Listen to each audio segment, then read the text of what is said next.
welcome the art people?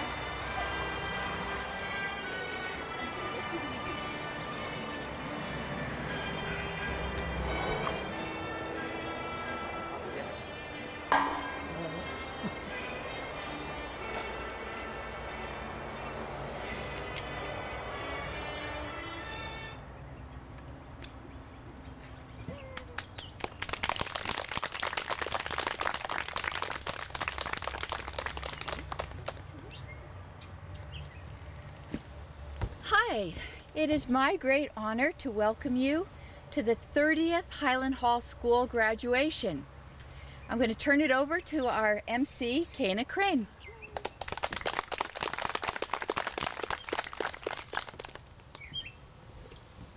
Hello everyone. Let's have a huge round of applause for our graduates, Linus and Noel.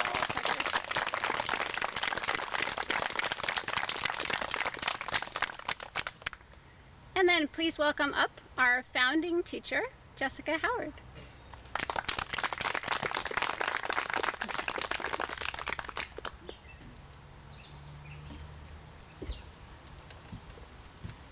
Is that on? Yeah. Aha, how exciting. I love standing here and looking at all of you. Closer? Can you still hear me? Yes? Good. And every year when I stand here and look at all of you, my mind flashes back to the first time. I don't always tell you that, but it always happens. That was 30 years ago. And sometimes I tell you about it and sometimes I don't, and this year I'm going to. I'm remembering what a dicey proposition it was. Could we continue to have a progressive school in the light of Prospect's failure? Could we make it work with no building and only the income we could generate from among us, which was a group of 12 families and me? We were pretty sure in September that we would make it through the year, but it was still questionable. And then we kept wondering, how about the next year? Are we going to make it again? And so when we got to the end of the first year here, we knew we would have a second year, so we rejoiced. We had our first graduation, and the next morning, Harta Bradford threw a waffle party for everybody. It was wild. So when I stand here every year, I remember that sense of fragility and rejoicing that we have every year. In part because though I know we seem like we're always here, we're still fragile in the way that small nonprofits are. We all depend on each other to make this work. And I still rejoice every year, one more year anyway. One more year of serving children and families in our own way with our philosophy intact. That's the important underpinning, I think. We have stayed true to our mission statement, which, in a fairly succinct way, is a pretty good statement of progressive values and dynamics, though I says it maybe who shouldn't, since I wrote it. If you read through the mission statement, you will see that it is describing a certain kind of education, one that does, in effect, two things. On the one hand, we want you to be fully who you are, to be able to make the choices you want to make about what interests you and brings you a sense of fulfillment. And on the other hand, we hope that you will learn to live with others with care and consideration, respecting the structures that society creates. Another way of saying this is that this education is, among other things, designed to empower you to be responsible citizens in a democracy. I think that our species, the humankind, comes with this dynamic. On the one hand, we yearn for freedom. We are the species that chooses. We have to choose. Where am I? We are not bound by our biology to eat specific foods Should I wait a minute? Thank you. Or build specific houses or to protect ourselves in specific ways. We have to choose. And on the other hand, we also have to live together. We need and want each other. Sometimes those qualities are in conflict, but I hold they don't have to be, and in the right balance, support and enhance each other. Since we don't have built-in rules about our social order, as for instance ants and bees do, we make rules and traditions to create order and safety. So, in order to be our full selves, to be free, and why that is important I leave for another day, we need to live in societies that are structured to afford us maximum choice with mutual respect and consideration. Societies, that means groups, that keep us safe but not restricted by someone else's demands. In other words, a democracy. When I prepare for graduation, I read through the mission statement to see what it might suggest as a starting point, sort of thinking about what I've just said to you, and you, and you. This year when I read it, what struck me was something that wasn't in it, namely the word play. That struck me as odd because I have recently had occasion to work on the idea of play with a group of teachers, and anyway, I know that play is an important component of human life. So why wasn't it in the mission statement? So let's think about the idea of play and its place in our school. It is almost a truism. That means something you take for granted and don't examine. That, quote, children learn from play. I should mention in passing that this is one of those statements about children that strike me as odd, as if children were the only human beings that didn't learn from play. Don't we all learn from play? However, that's a different issue. Speaking as an aspiring philosopher, I ask questions. What do we mean when we use the word play? And what could we or do we learn from playing? First, a few sort of minor thoughts about what play might mean. This keeps moving away. Can I move it forward? Okay. We play games of various sorts, like mancala or football, sometimes called soccer. We play an instrument, and we write plays, and we go to see them. And we play with blocks or dolls, and with each other, or at the beach, or in the water. We also play the stock market, I point out, some of us. We let water play over our gardens, and sometimes we say that light plays over a building, and we also say that we play with an idea. And a painter plays with color, right? Where am I? Okay. And sometimes we say, I love this one, we're going out to play without really sort of assuming in advance what that means. I'm going out to play, Mom. I'll be back at dinner. So play can mean moving freely and with spontaneity, and sometimes it means hard work and discipline, seriousness of purpose. Did they fall down or did they get put down? Oh, all of it. Okay, we won't worry about it. Okay. The wind is playing with the trifolds. Exactly. Okay, nice. Where was I? Play can mean moving freely with spontaneity, and it sometimes means hard work, discipline, seriousness of purpose, and sometimes it means quite a bit of structure. And sometimes it means imagining what it might be like to be someone else, and sometimes it means just fooling around. If I had to summarize all those aspects, I would suggest that play has to do with freedom and choice, movement, spontaneity, and experimentation. To be able to play is to be free. Playing, then, is an important expression, though not the only one, of that dearly held human aspiration to be free, to live one's life as one would choose.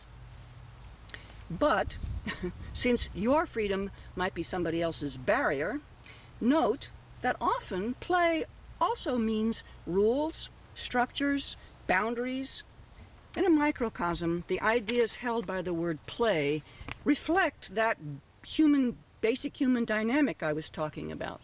It's an opportunity and a dilemma. We want that precious ability to choose, to be the agent of our own life, but we must be that agent and do that choosing in groups with others who are also choosing. Sometimes the word play is used dismissively, especially in relationship to children's activity. It's just play. They're just playing, meaning it is not really of importance. And I have a feeling that that's why the word isn't in the mission statement, nor do we use it in relation to our work.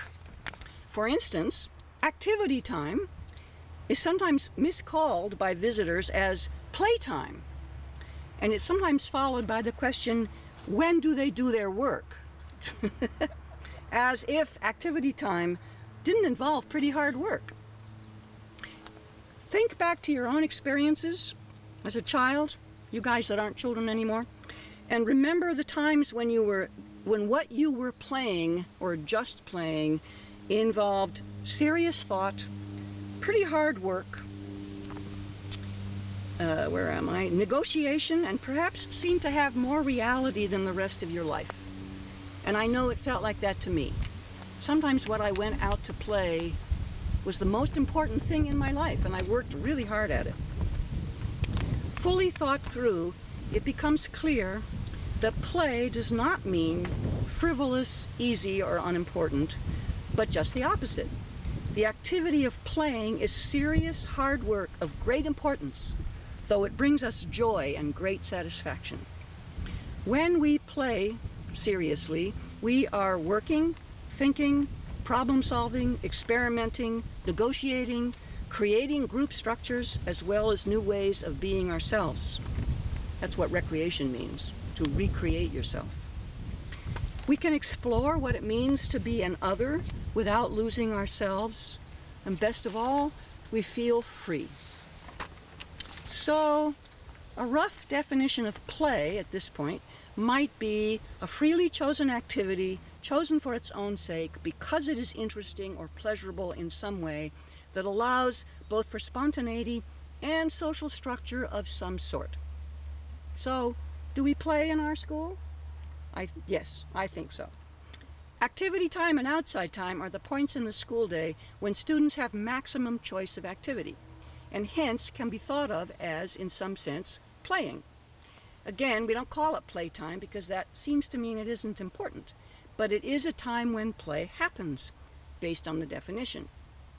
The other day, just in one quick 10 minutes, I looked around and I saw a very complex farm being created in the sand table, involving inventive use, yes, it was your farm, of all kinds of unrelated materials, and plus serious negotiation and discussion of farm components was going on. I saw a papier-mâché project being pursued with great commitment, which was an outgrowth of another commitment made during our game of town, involving growing skill with the medium, with paint, and with interesting detailing of the final product. Two people were making a spiral marble shoot, and if you've never tried to do that, you should try. It's really hard. Again, with two people making a spiral marble shoot, got a new idea, took the whole thing down carefully, and began to build a two-way spiral marble shoot, again with increased skill in understanding of the medium. Someone was seriously intent on writing and drawing. There was a dramatic game going on with multiple roles involving a lot of conversation and cooperation. Someone was intent on robotics. People were sketching and talking. People were getting ready for a field trip the next day. Someone was sewing, a project that has been carried on for several months, interrupted periodically but never lost sight of. Real commitment. All of those things are technically playing, and all, in fact, involved focus, cooperation, exploration, problem solving, and generally speaking, learning. The place felt purposeful and orderly, but exciting. It was great. There's a whole issue here of the way in which experience leads to knowledge, which I'm not going to go into, but That's a very important component of what's going on at activity time. Outside time, people are playing an organized game requiring attention to boundaries, rules, each other, and the whole body to stretch, run, shout, and leap. They're accepting loss, and they're understanding how to care for each other in the midst of competition. Other people are in the tunnels, building houses, moving materials, developing relationships, negotiating boundaries, and respecting traditions. Small working models of democracy, all of them, as well as arenas for learning. I could multiply examples of times in our program in which individual choices become the ground for activity in a social structure that students both inherit and inform. Our game of town, which is, quote, a game we play but we take it seriously, end of quote, as I think Matthew once said. Or student response to independent studies, which is an assignment, but becomes ground for serious personal investment, discovery, and inventiveness in presentation, as well as grounds for negotiating with teachers over standards and deadlines. Sometimes students choose to work on their independent study at activity time, again, as if it were a kind of play, when choice, assignment, standards, and play all meet. It's very interesting. Do I mean that an education can be gained simply by playing, even the most serious kind of play? No. And don't you ever tell anybody I said that. But it's important. There are many other considerations that go into an education having to do with the specific skills and knowledge sets required by the society in which you live.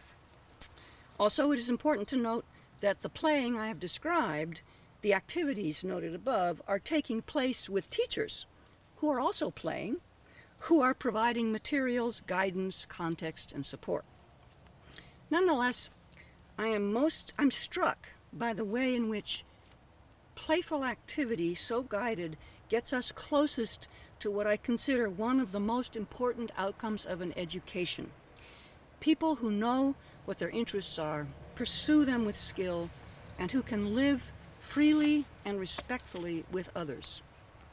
Good citizens, people who care, who take responsibility, and are distinctly individual. So what does this all have to do with today and with Linus and Noel? Well, when I started thinking about play, a picture came into my mind. Linus and Noel, head down over their projects. You've all seen them do this. Something they chose freely to do and are clearly passionate about and are putting everything they have into it, such as their comic books or building in the tunnels or some writing or their independent study. You've all seen them do this. And likewise, when you ask them a question, their heads come up, their face brightens, and you hear all about it from the very beginning. They love their work, and they share it easily. They know how to play really well. Serious, hard work that is yet full of joy and satisfaction. You can see it on their faces, and is to be shared. At the same time, they have both mastered the art of politely disagreeing. So, a quote that I've heard several times. Well, that is an interesting idea. Thank you very much. But actually, I would rather, whatever it is. You're very good at it. It's great. Likewise, I want to remind you all that, especially from your adult's point of view, Noel and Linus are the go-to people for understanding the traditions, the structures, and the rules in the tunnels and our other traditions as a group. You may not think of what you do as play, but in the sense that I have been discussing it, you are masters of play, both in terms of making your own informed choices and in understanding, respecting, and helping to form the group structures that make that freedom of choice possible. You will be remarkable citizens of the democracy. And, not to cast a damper on a day of joy, we will miss you. Likewise, I want to note that with Linus and Noel graduating, an era ends. The Tucker family has been part of our community for a very long time, starting with OSI, and as a family have made more contributions than I have time to list here. And I remember, Amy coming to pick up OSI with one of you in each arm, toddlers. And here you are, graduating. And I know you'll be back. I know you'll be back, but a time has passed, and we will miss you. However, back to the main point, my wish for you, and for all of you, really, is that you continue to play with all the vigor and seriousness that you have, both in following your own work and in helping to form and uphold the group structures that make it possible. Both are part of play. Come back sometimes, and always know that we love you.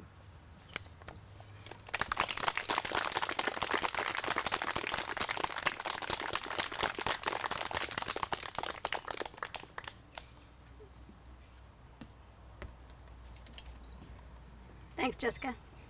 I think I'm just gonna have to surrender to the fact I'm just going to be emotional at graduation all of the time. So thanks, Jessica. So it's been such a pleasure knowing and getting to know even more through the years Linus and Noel, and I feel really glad to get to share them with my fabulous colleague Brennan Cofiell, who is going to speak to you next.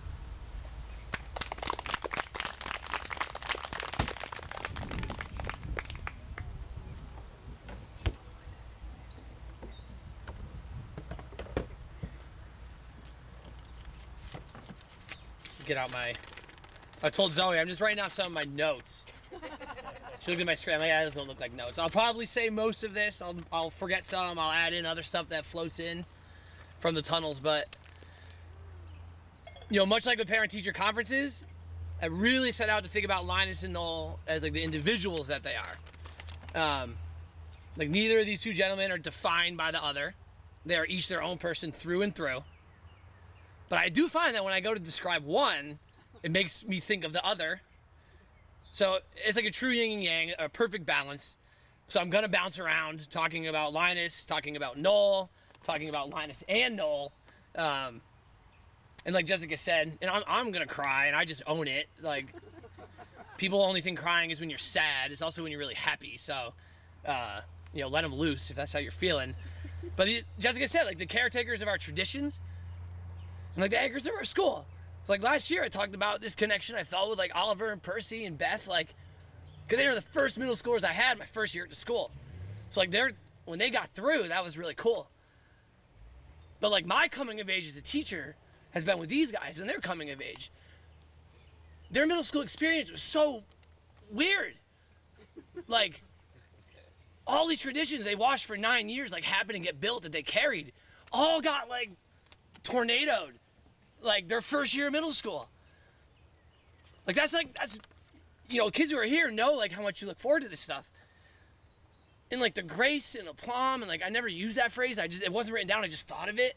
Like it's just really something else. Like to watch them carry themselves and you could be disappointed, and you can like choose to find the silver lining, right? You could be disappointed and be grumpy, like, oh, I didn't get that. Like I got deprived of this experience. Or you can just step back. None of this is written down. I'm just going now. And you can just, think about, all right, it is what it is. Like, COVID's happening. So I could be grumpy and think about all the stuff that was taken away from me. Or I could find a silver lining and, like, get the parts that we could keep alive for a lot of new students and make sure that we keep them alive. Even if we're not in a real circle.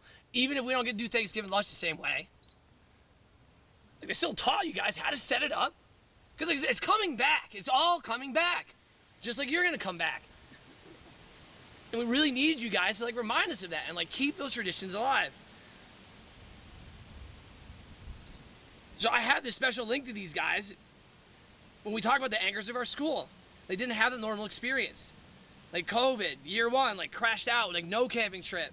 Year 2, hybrid, like camping trip here. Year 3, this year, like kind of getting back to normal. So like all of this, you know, my coming of age as a teacher, their coming of age as middle schoolers, like they guided me, validated me in my teaching, inspired me, like this whole way through.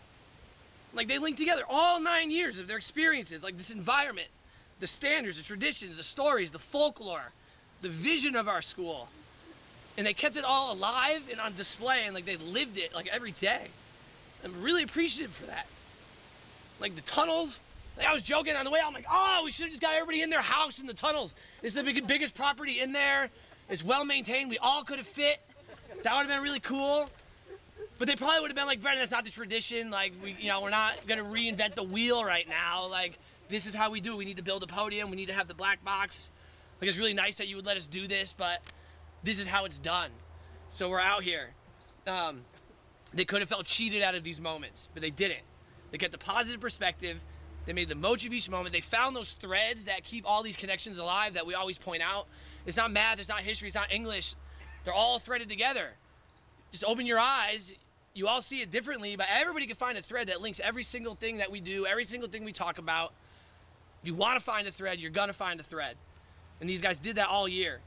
So I hope you get a chance, and I'm still going, I don't know why this is in the middle. I hope you get a chance to look at their boards, taking the writing, taking the art, taking the way they laid it out. See the inspirations that they have. Look at the themes that have written out their whole time here. And then you will really see what is in the mission statement when we talk about liberating and developing the full capacities of every student, all of it. And then when it all comes together. And Linus and Noel have both developed like their own style and their own approach towards growing like themselves. Like they value the process just as much, maybe more than the outcome, which is something I think is really important to us. How do you go about learning? Like, what are the steps that you take? Yeah, we want to see how you tie it together and show it, but really like watching all of you guys get there, watching how you play, that's often more rewarding than the final outcome. To watch these guys blend tools, media, concepts, and more to produce like a well thought out and immersive piece of work. That's like the validation I felt over the years. Like, hey, look at this cool Screencastify thing where you can do like voiceovers. Like, look at this cool Tinkercad website where you can do 3D modeling. I kind of introduced, we do a lesson. And then like a couple weeks go by and these guys have mastered it. And they didn't just do the lesson and we're like, yeah, that was cool, Brennan. Like, I'm just gonna do the same things I've always done. They made space for these new techniques and I saw them incorporated. Like all of a sudden that one-day lesson is now like the foundation of Noel's self-directed homework. All of a sudden that one thing that we talked about, Linus has expanded on and put into chart form for me so that we can make it easier to digest for everybody else. They didn't just go, cool lesson. They said, cool lesson, how can I apply that to my own work? Like, how can I use this in a different way than Brennan showed me it? How can I adapt this? Like, I really appreciate that. Like, it really is validating to your teachers when we do these lessons and it's not just over, like it comes up and you see it keep coming back. It's awesome, and I really appreciate that. Like, I could count on these guys to take a deeper dive, come back with the group, and then share these nuances and shortcuts and things that they found. And often in the way that Jessica said, I'm up here like, so here's like a way you can copy and paste. You can go over to File, copy. It's like, Brennan, like there's actually like a shortcut you could use if you just hit it. Like, I'm like, I didn't even know that. Like, thank you. I think I know a lot of stuff. And very politely letting us know that. So their work shows everything that we study, how it's connected, how it's overlapped, that you can see it. You just need to want to see it. You need to make space to see it, and you'll make all these connections. So like, obviously I like words a lot. I should speak briefly on each of these dudes individually. And like, I like things like alliteration and palindromes and all of that. So like Linus, it's just like makes me think of like patience and precision and purpose. Like he's methodical. He's not distracted easily. I can be in there yelling at, hey, stop doing that, stop doing that. And Linus is in the zone, like getting his work done. Not like, what's Brennan, what's going on? Like, he's there. He's not thrown off. He's not distracted. He handles these bumps in the road calmly and logically. He knows what he wants to learn more about. So when we have a chance to do it, he does it. He doesn't just say, oh, I want to know more about that. Then when he has a moment to learn more about it, he goes and learns more about it. Like saying things is one thing, doing things is another. I appreciate that action that comes behind it. He started writing about space as a North Grouper. And then he won a prestigious writing contest by writing about space deeper. Like, he's been thinking about this for 9 years. What's going on up there? What are humans doing up there? Are we making it better? Are we making it worse? I never even heard of the Kessler syndrome. You might not have either, looking at some of your faces. We're humans, we just pushing all this stuff up there, pushing all this stuff into space. Elon's up there flying around, Bezos, they're all flying around. thinking about themselves, not thinking about like bringing that stuff back to Earth. It's all just up there. It's going to be a hazard. That's what the Kessler syndrome is. There's just space trash everywhere. How are we going to push further if we don't deal with the mess that we made? Just tying it all, that's 9 years of tinkering with space, culminating in this like really awesome writing. And this idea that we give space and time. Linus, I used to bust your chops with your homework your first 2 years all the time. Write more about that. Tell me more. Tell me what you're thinking. Here we are, senior year. Give me 3-page weekly reader reflections on his books. It'll come. When you're ready, it'll come. We know you all have something to say. You know you have ways to show it. And when it's ready, it's going to come fully out. Linus, creator, compassion, clever. If I share a tool or a process, Noel will tinker with it and he will incorporate it every time. He's got this eye for design and layout, a clear vision of where his work is headed. If I introduce a new assignment, Noel's already found a way in before I've even finished reading it. He already knows, like, yep, this is where I'm going. That's something we really want you guys to have. So many people get to high school and beyond and they get a choice. So what do you want to do? Like, oh, I don't know, you've always just told me what to do all the time. Like, where's my check boxes? We want you to hear a call of a question and have something in mind, like, yes, yes, I know how to answer this in a way that I'm connected to it. Noel's embodied that. He's already found a way in. He's diving right in, working independently. You know, in Circle, Quena and I will rely on Noel to eloquently recall or remind students of our standards and traditions in a compassionate way. There's another C word, critique. It's not criticize, it's the word critique. There's a difference. Noel doesn't just say, yeah, I like it or I don't like it. He then tells you why. Like, very detailed reasons why. Whether it's why Little Bear is one of the best cartoons ever and you didn't know that, or whether it's why Star Wars is in completely the wrong order. It's not just his gut reaction. He has a critique. It's been thought out. He's willing to back that up and let you know, like, no, I've thought about this. This is why I'm saying that. I'm not just putting these words out there. I've thought about this. I own what I just said to you. So before our performance of the 13 clocks, we opened up the room for comments from other students. And I think that what each of these guys had to say really sums them. I don't even need this thing. I just saw how far away it is. Really sums up like their whole approach and their whole style. So with a twinkle in his eye, Noel just told everybody, believe in yourselves. That's it, simple, believe in yourselves. Go on the stage, you worked hard, believe in yourselves. And then Linus reminded everybody, be absolutely silent and move with purpose backstage. So I could talk about these incredible dudes for like a really long time, and I will after they're gone. But their work and presence just speaks for itself. So I'm done. Just take it all in, taking the work, taking their presence, taking this moment.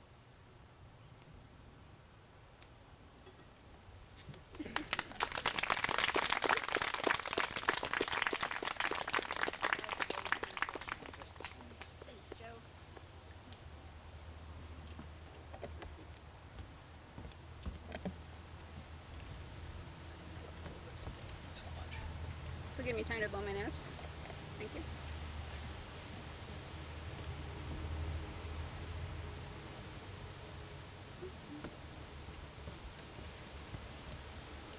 So in just a minute, you're going to hear from Linus and Noel with their own speeches. My very first graduation of the Hiland Hall School was when OC graduated. And she and Carly, their fellow graduates, really showed me the way that my first year there.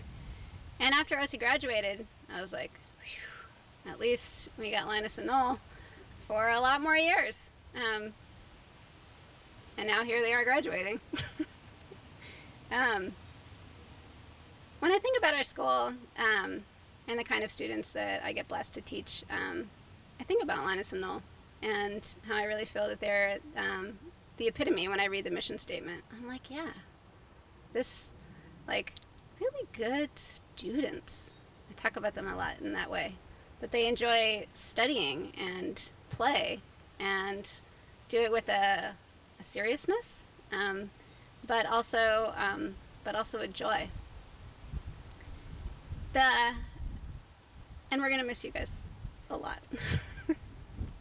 I feel like even now in my 5th year, I can depend on Linus and Noel for if I have a question about how we often do things, or what is this rule in the tunnels, or how, you know, when we're playing mat ball, like, can you have, can you have someone steal the base with when the pitcher is holding it? If I'm not sure, they can tell me. And they don't do it because it benefits their team. They do it because that's how we play the games. That's how we play and work together. Our first senior speaker is going to be Noel Tucker. I have 2 stories about him, short ones.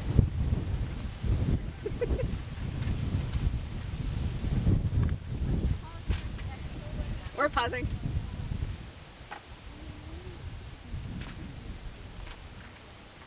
And we will find a way to display these so that you guys get to appreciate all this really incredible work, because it is really, really incredible work, and 9 years of it.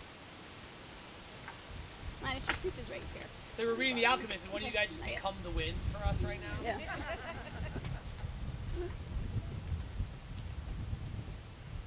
We'll get it.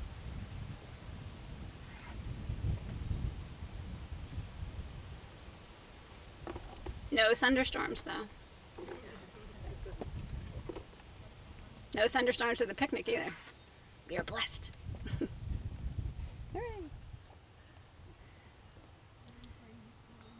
So, my first year, Noel was reading for his reader a book that's really beloved in the Hiland Hall School community, the Henry and Mudge series, which is about a boy and his dog.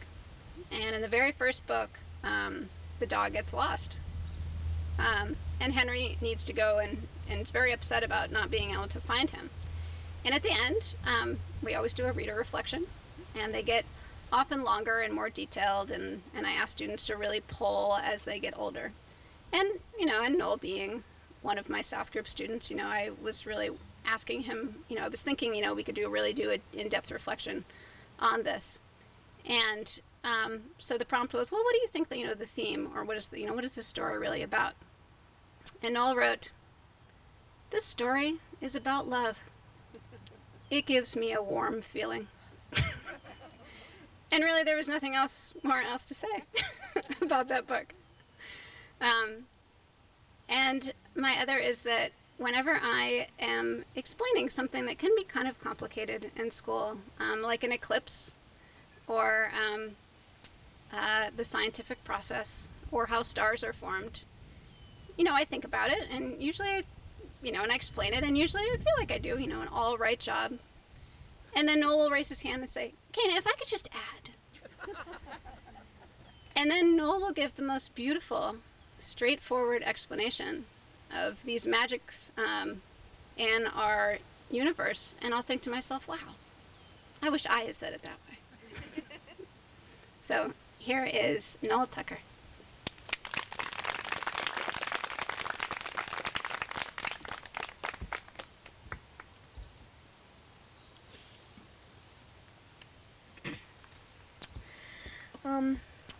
Until I woke up this morning, this day, my graduation, always felt like a distant reality. A dream that would someday happen, but not today. Maybe tomorrow. However, after 9 incredible years of learning, changing, and growing, here I am. Looking back, I find myself drawn to touch points, projects we do every year that I can use to see my overall progression as a person. After looking through my archive, I know myself much better than I did before. Yearbook pages, self-portraits, and independent studies are all great ways to observe self-progression, which I plan to focus on as I reflect back on these 9 wonderful years of my life. During my first few days at school, I was very nervous and shy. Days at school were filled with fun activities, but they were also filled with terrifying things like lunch monitors, hot glue guns, and questions like, "Would you like to color in the calendar, Noel?" I've always been slow to adapt to new environments, and it took some time before I settled in.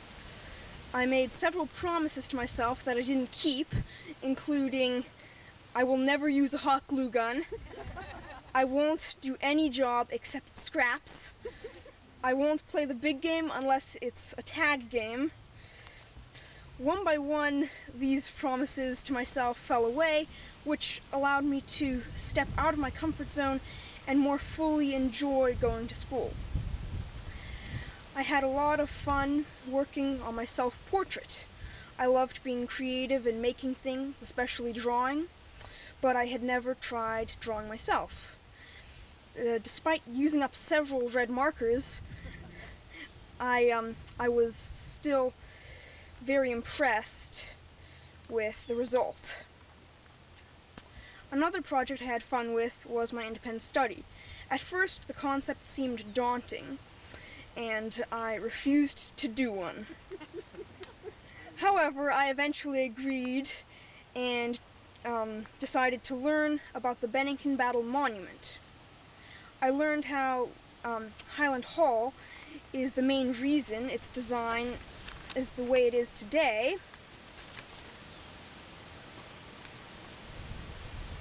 and I also drew a quite big picture of the monument.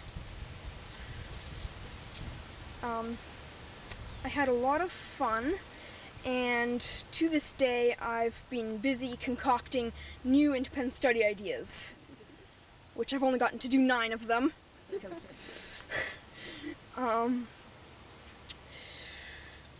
when I first heard about yearbooks, I was somewhat confused. I didn't really get what they were all about, but they didn't seem particularly daunting. After all, I only had to make 1 page. So I wrote my name and my age, and I drew a picture of the piano rock because I have long been fascinated that there was a rock that looked like a piano. And yeah, it was just very, very interesting. I was happy with my page, but only after I had the yearbook in my hands and could look through its pages did I truly appreciate all the work that had gone into it.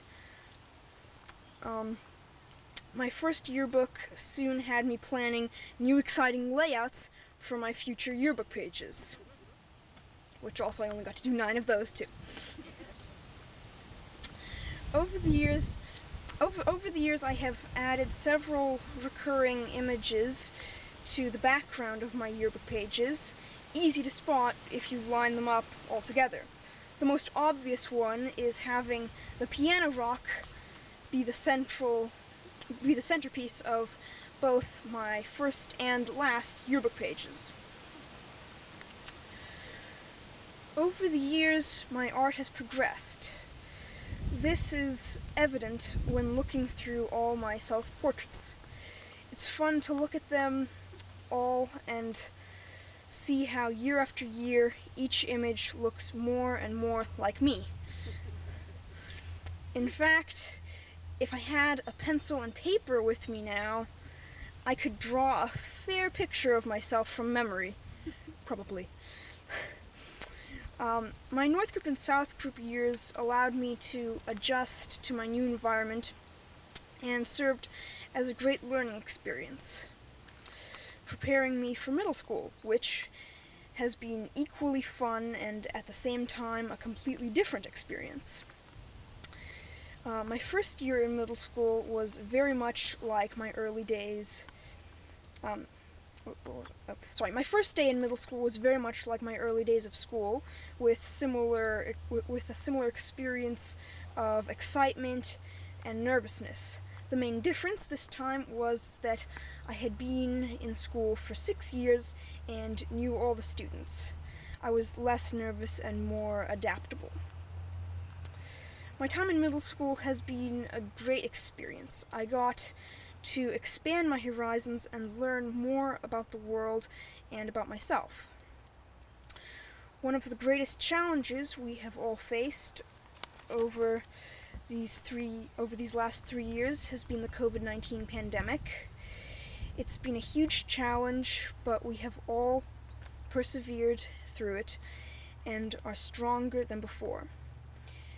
However, COVID seems to mess up my perception of time, and this, my final year at the Hiland Hall School, has gone by in a blur. I've tried to do everything I've never done and live every day to its fullest. As time marches on at a far too rapid pace, the days rush by like water in a flowing river. No matter how much I love going to school here, I have to move on sometime, and that sometime is today. But before that, I'd like to give thanks to all the people who have helped me along this journey. First, I'd like to thank the students and teachers of the Hiland Hall School. You have all been great, and I'll never forget you. Second, I thank my family. You are the best and have always been there for me. And last but not least, I thank everyone who has ever helped me out. I wish you all a fun summer. Thank you so much.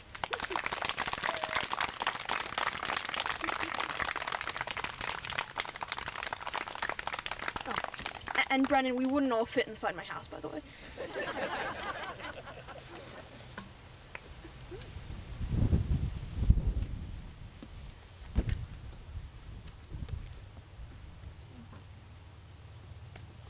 Thanks, Noel. In addition to being great students, Linus and Noel are just also such excellent people. And our community of students will be sorely missed here. My two stories about Linus both have to do with space, which maybe is not surprising.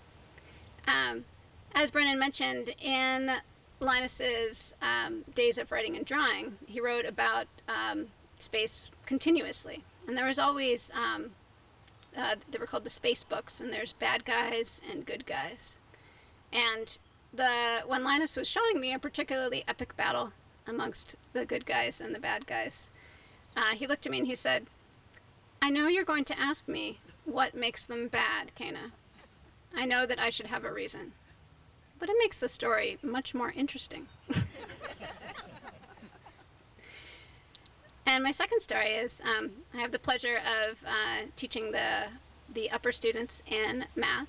And it's really been a delight to work this year with our math group, and especially with Linus, who always, again, takes something I've shown and then just takes it a little bit further and finds these beautiful patterns and connections in all of our studies, but also in the world, especially when it comes to graphing exponents. And we were doing a timeline project in which we're looking at really large numbers, and starting from the Big Bang, and actually in middle school I got to take it forward and look into the future about when all of nuclear waste will finally be safe, and when the pyramids will finally erode.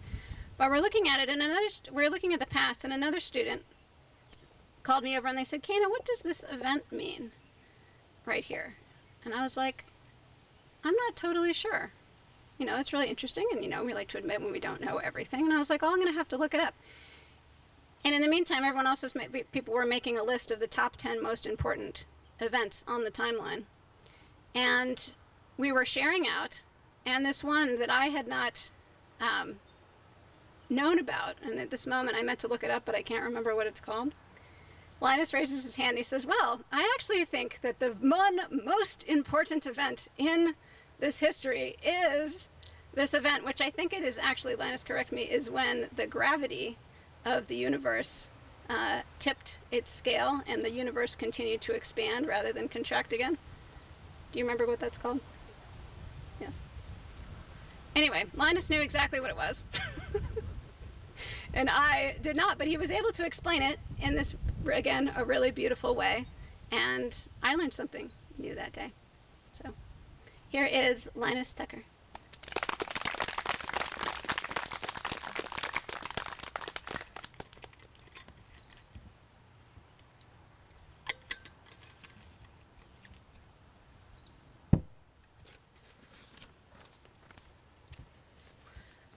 Hi. Today is a simultaneously exciting and somewhat terrifying day for me. Leaving a place I've been for 9 years is scary. Luckily for me, those years have prepared me for just about anything that might come in the future. You can't overstate the impact that the Hiland Hall School has had on my life. No matter what the future may hold, I know that I am prepared for it. Learning in a safe, friendly, and inclusive environment like this school is a wonderful experience. That's why it's so hard to move on from here. But just as much as it is scary to move on, it's fun to continue onward and explore the great unknown of this world. At this point, it is important to not only look forward, but to look backward as well. These past few weeks, I've had a wonderful time as I looked back through my archive, something that I've been anticipating since the start of this school year. As I went through the works that I have created during my time here, I had many happy thoughts and memories. In my archive, I found many things that I had forgotten about, such as a little piece of lined paper from when I was in North Group with the simple sentence on it, "Mozart composed music." And that is on my, that's on there, over there. I also found a large amount of writing and drawing books, many of which I have still not looked through, and those predated my space series that Quena talked about. But some of the most fascinating things in my archive were my 9 self-portraits. From the first to the last, there's a evolution from simple, crooked, non-symmetrical shapes to even but still simple shapes, to more proportional and accurate shapes, and then to the level of accuracy possible with a still image to work from instead of a mirror. Of course, going through my archive was not the only fun project that I got to undertake as a senior at the Hiland Hall School. Another thing that I enjoyed was my senior project. For my senior project, I aimed to create a short comic book based on a science fiction franchise of which I am a fan, Star Trek. Although I have created several comic books in the past, all a collaborative effort between myself and Noel, it is the carefully drawn illustrations and the large and sturdy paper used that set this one apart. Using a story that I developed with Noel's help, I drew images on 11 by 14 sheets of paper. I've worked through the entire comic book, but I still need to color most of the pages and add some details here and there. But once I finish, probably before the end of this month, I will take the comic book to Staples, scan the pages, print them out, and give the printed version to the Hiland Hall School. The comic book isn't as long as I had hoped, mainly because the story was created to be a television episode, and in the process of converting it to a comic form, there was a loss of length, so it is only 6 pages long. Nevertheless, I am happy with the result. And now it's time for me to give some advice to all the future seniors who are here today. Firstly, when you are a senior, choose your senior project by February or March, if at all possible. It will work fine if you wait until April, but it gives you overall less time to exercise your ideas, if you do. Nextly, try to vary up the things you do for activity time. If you get into a single activity and start to do it a lot, that's fine. Just try to do something else at least once a week if possible. This applies to all choice blocks and things like independent studies, where you can choose your topic. The more you vary it up, the more you vary what you do, the more you learn. Thirdly, when you are a senior and get to pick what homework you do for the last few months of school, work on your senior speech and senior project. If you want to, you can choose to keep on doing 1 or 2 of the regular homework assignments, but even just with that, you'll probably end up working on your senior speech and senior project soon enough. and you'll just get more time if you start working on it early. Fourthly, when you're in middle school and get to pick self-directed homework projects for one night of homework every week, try to avoid short projects in favor of the longest projects that you are still invested in. Also, instead of inventing new projects to fill the homework, try to think of personal projects that you have given up in the past or that you have never gotten around to doing. And finally, when you are a senior, start working on your senior speech several weeks before you think you should. There is a pretty good chance that it will take you a very long time. It certainly did for me. This speech wouldn't be complete without honoring the numerous people who have brought me up to this point and will continue to guide me going forward. First, to the teachers of the Hiland Hall School, both past and present, who have helped me become who I am today. Thank you all so much. I couldn't do this without you. Keep on making the school a great place. Next, to the students of the Hiland Hall School. You are who make this community and define the feel of the school. You have all given me a boost from time to time, and you make up most of the great memories I have of this school. Remember to enjoy every moment you have here. It won't last forever. And thirdly, I thank all of my family. You have been the greatest support for me throughout both my ups and my downs.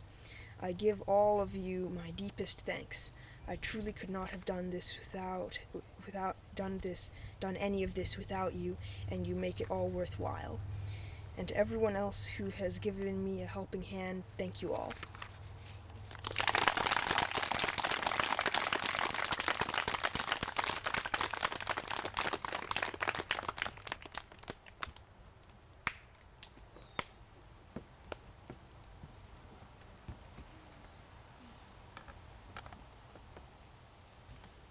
Let's give it up for our seniors.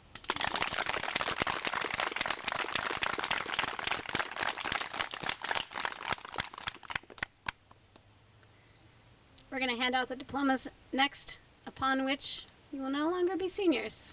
You'll be graduates. But duckies, always.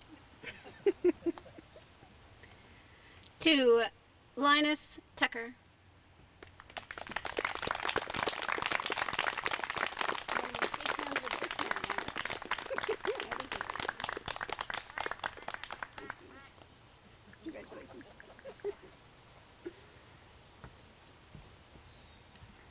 And to Noel Tucker.